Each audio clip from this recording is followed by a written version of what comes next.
उसके लिए अब चूंकि 5 सितंबर को जो धरना हुआ था उसके बीच में लोग कोशिश कर रहे हैं, उनकी कोशिश को मतलब नकारा नहीं जा सकता है, मैं कभी नहीं नकारता। लेकिन बस कुछ चीजें होती है कि अब आप खुद कहते हैं, जैसे देखिए अगर कोई चीज का रिजल्ट नहीं आता, परिणाम नहीं मिलता है, तो हमको कोई दूसरा रास्ता अख्तियार करना पड़ता है। तो गुड्डू सिंह ने सोचा कि भाई कोई कोशिश करी जाए। उनकी कोशिश ये थी कि भाई जब सभी लोग मना कर चुके हैं एक मरीज को कि भाई इसको पीजीआई के अलावा और कहीं कोई इलाज नहीं, तो उन्होंने कहा भाई अब क्यों ना हम गुहार मुख्यमंत्री से लगाएं। और गुहार भी उनका जो धरना था, उन्होंने शुरू से ये कहा था कि ये मेरा एक प्रेरणा स्थल है, मैं प्रार्थना यहाँ से करूंगा और प्रार्थना करते रहे। और उस भयंकर धूप में, मतलब जब सब कुछ, अब तो खैर मौसम थोड़ा नॉर्मल हो गया, 2 दिन हम हालांकि इस बीच हम लोग भीगे भी, तो अब तो नॉर्मल हो गया, लेकिन जिस गर्मी में तपिश में 24 दिन, वहां जो भी जितने भी लोग आए, कम ज्यादा की तादाद अलग की बात है, लेकिन उनकी जो मतलब जो कोशिश थी वो जबरदस्त कोशिश थी। उस कोशिश में वहां लोगों ने जयकारा भी लगाया, मुख्यमंत्री का जो है जन्मदिन भी मनाया, 2 जून रोटी का प्रोग्राम करा, और इमोशनल बहुत हुए। मैंने धरने बहुत देखे, मैंने मोहल्लिम के तहत धरने देखे, शिक्षा मित्रों के लिए धरने देखे, और बड़े बड़े धरने हुए। धरना स्थल विधानसभा के सामने से लेके लक्ष्मण मेला मैदान से होते हुए, शहीद स्मारक होते हुए, और अब आया जहाँ पे इको गार्डन में हो रहा है, चौथा धरना स्थल है। लेकिन इतना इमोशनल होते मैंने कभी नहीं देखा लोगों को। मतलब लोगों की आंखों में आंसू आए और जबरदस्त आए। और उसमें हमारे जो गुड्डू इसकी अध्यक्षता कर रहे थे, वो भी उनको कई बार वो इमोशनल हुए, और इमोशनल होना लाजमी था, क्योंकि जिस 44-45 डिग्री में बैठना होता था वहां, मैं तो ज्यादातर रहा, 2-4-6 दिन 6 दिन छोड़ के बराबर 24 दिन रहा, लगभग लगभग 2-4-6 दिन छोड़ दिया जाएगा किसी वजह से। लेकिन जो गुड्डू का जो एक प्रेयर थी, या गुड्डू की जो अपील थी, वो बात मैं आपसे 100% सहमत हूँ कि आखिर शिक्षा मित्र 100 से ज्यादा या 150 से ज्यादा, या जो भी आए वहां, एक दिन जिस दिन महाधरने का नाम दिया उस दिन 100+ रहे, बाकी दिन 100 के आसपास रहे। मैं झूठ मेरा बहुत साफ नजरिया रहता है, ना मैं इस चीज को कायल हूँ, ना मैं मतलब इस चीज का कतई, मैं इसी चीज का तो मैं खिलाफ हूँ, इसी चीज को मैं लिखता पढ़ता रहता हूँ, लोगों को भले थोड़ा सा कुछ अच्छा लगे बुरा लगे, लेकिन मेरा सिर्फ ये एक अदद ये रहता है कि शिक्षा मित्रों को झूठ ना बोलें, क्योंकि शिक्षा में टूटा हुआ है, उम्मीदें उसकी कुछ अब कुछ कर नहीं पाती हैं, उसके लिए कोई ऐसी बात ना बोली जाए। गुड्डू सिंह ने जितना भरसक प्रयास किया, लेकिन अफसोस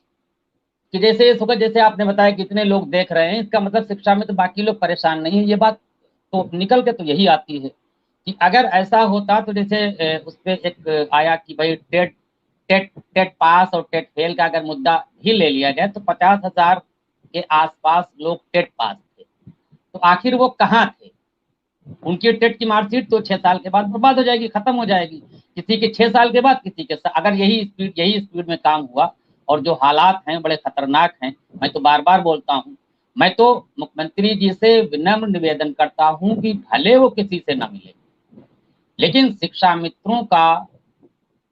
कुछ न कुछ कर दें। इसलिए क्योंकि देखिए सर, 1,46,000 समथिंग शिक्षा मित्र जो है वो अपने में यूनिक है,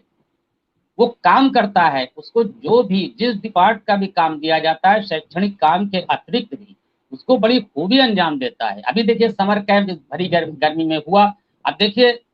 उसमें भी पॉलिसी देखिए कि देखिए जब तक समर कैंप हुआ तब तक गर्मी नहीं रही, और जैसे ही बात आई कि भाई अब टीचर भी आएंगे और बच्चे भी आएंगे, वैसे ही गर्मी शुरू हो गई। अब आप देखिए इसमें भी मतलब अब कहने वाली बात है तो मैं कह दे रहा हूँ, भले किसी को थोड़ा अच्छा ना लगे। भाई देखिए अगर गर्मी थी तो गर्मी शिक्षा मित्र भी हाड़ मांस का बना हुआ है। जो बच्चे उस वक्त आते थे वो भी गोश्त मांस हड्डी के बने हुए हैं, उनको भी 44-45 डिग्री में गर्मी लगती होगी। अब अगर काम दिया गया, लेकिन लेकिन ठीक है, मुझे काम दिया गया, मैं खुद उसमें जुड़ा था, और मुझे फख्र है कि मैंने 17 दिन